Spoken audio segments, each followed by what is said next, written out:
Hello everyone, welcome to my channel Painting Passion. In this video I will be demonstrating you the complete process of painting an oil portrait.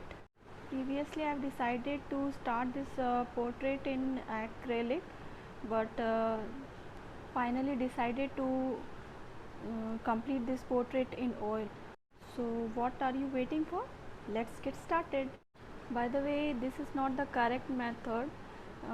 I would recommend you to draw sketch on a tracing paper and finally trace it on a canvas roll.